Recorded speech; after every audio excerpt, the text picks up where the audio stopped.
सियासत चल रही है, बयान पे बयान आ रहे हैं, प्रतिक्रियाएं आ रही हैं।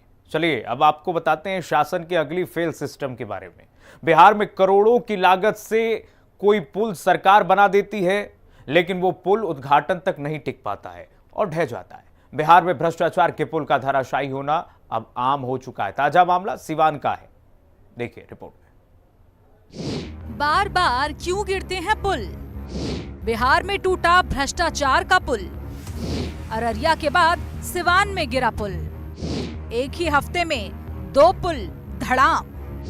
पानी में समाया एक और पुल। बिहार में पुल टूटने का सिलसिला रुकने का नाम नहीं ले रहा। अररिया के बाद एक बार फिर से सिवान में एक और पुल भ्रष्टाचार की भेंट चढ़ गया।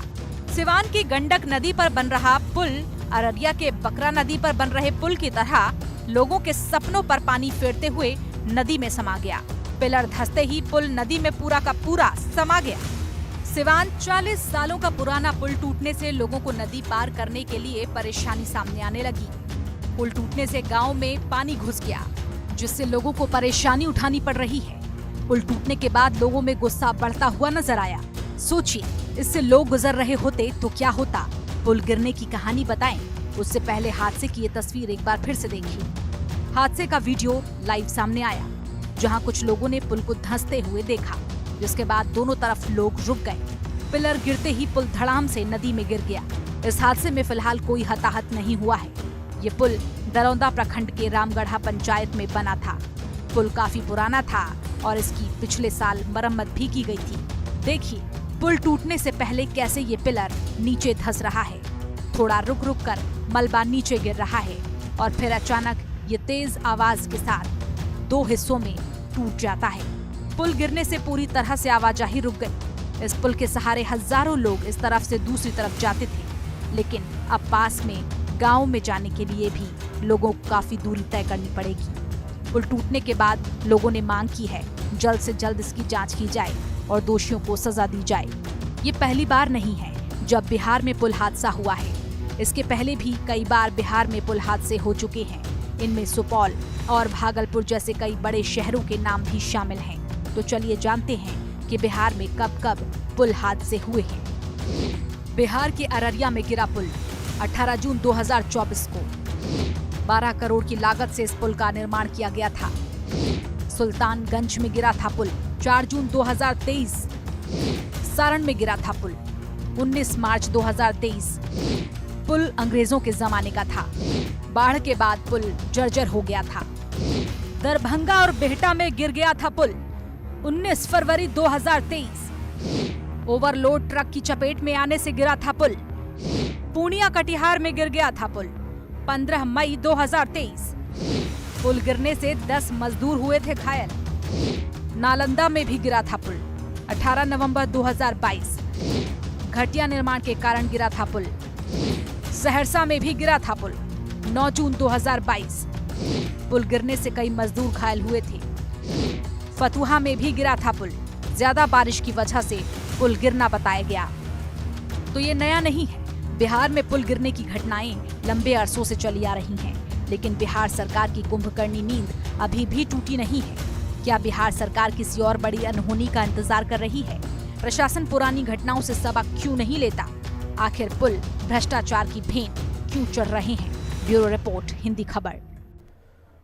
और चलिए एसोसिएट एडिटर सुनील पौरुष हमारे साथ लगातार जुड़े हुए हैं। सुनील जी, लगातार हम देख रहे हैं ये जो मामले सामने आ रहे हैं, ऐसा लग रहा है शासन प्रशासन जो है कान को बंद करके रखा हुआ है और लगातार हम दिखा रहे थे कि इस तरीके से मामले, भ्रष्टाचार के मामले, क्या वजह हो सकती है कि ये पुल बार बार गिरते हैं और शासन प्रशासन चुप मूक दर्शक बनकर बैठता है और तबाही होती है आम जनता की। एक शब्द जब ये रिपोर्ट चल रही थी तो उस समय कहा गया कि भ्रष्टाचार का पुल धड़ाम।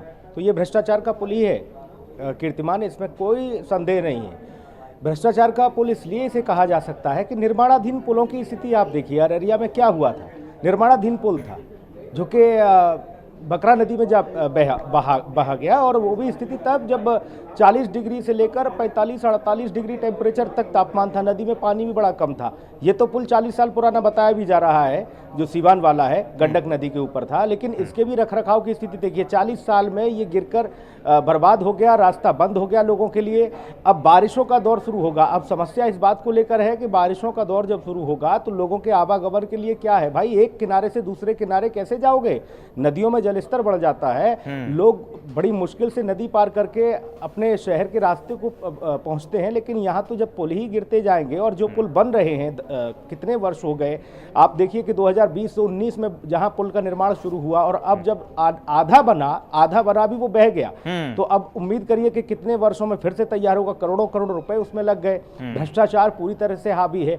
स्थिति ऐसी हो गई है कीर्तिमान बिहार में। और जब अररिया का पुल गिरा था उस दिन मैंने चर्चा की थी, और मैंने जेडीयू प्रवक्ता मेरे साथ जुड़े हुए थे, मैंने उनसे पूछा भी था कि भाई साहब ऐसी स्थिति तो मत करिए कि आने वाले समय में हफ्ते भर के अंदर दूसरी तस्वीर नजर ना आ जाए। और हुआ भी ऐसा ही। देखिए अब सीवान में जो तस्वीर सामने आई उसमें ये कि ये भी लापरवाही का शिकार हुआ।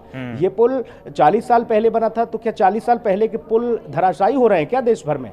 या उससे पहले के पुल नहीं है? सैकड़ों वर्ष पुराने पुल हैं जो आज भी संरक्षित होते हुए लोगों के लिए सुगम रास्ते का कहीं ना कहीं जरिया बने हैं। लेकिन यहाँ तो स्थिति ऐसी है कि निर्माण हो रहा है तो बह जा रहा है, जो बना हुआ है वो ढह जा रहा है।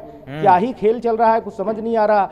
जेडीयू कहती है कि नीतीश कुमार से ज्यादा कहीं कोई भी भैया ऐसा नहीं जिनके ऊपर एक दाग भी हो भ्रष्टाचार का। मान लिया भाई साहब, मुख्यमंत्री की मंशा बिल्कुल ठीक है, लेकिन सिस्टम में बैठे हुए आपके अधिकारी कर्मचारी जिन कंपनियों को ठेका देते हैं, पट्टा देते हैं, क्या कभी उनकी जांच पड़ताल होती है? वही है, स्थिति ढाक के 3 पात है, और जो भी बनी हुई है यथा स्थिति है। सरकार इस पे मुखदर्शक बैठे बनी हुई है, और जनता की जो हालत है इस समय गंभीर बनी हुई है, क्योंकि अब बारिश का दौर, जैसा कि आप जिक्र भी कर रहे थे, आने वाला है, सावन आने वाला है, उसमें तो स्थिति और भी संकटमयी हो जाएगी। चलिए सुनील जी, बहुत धन्यवाद तमाम जानकारी साझा करने के लिए। तो लगातार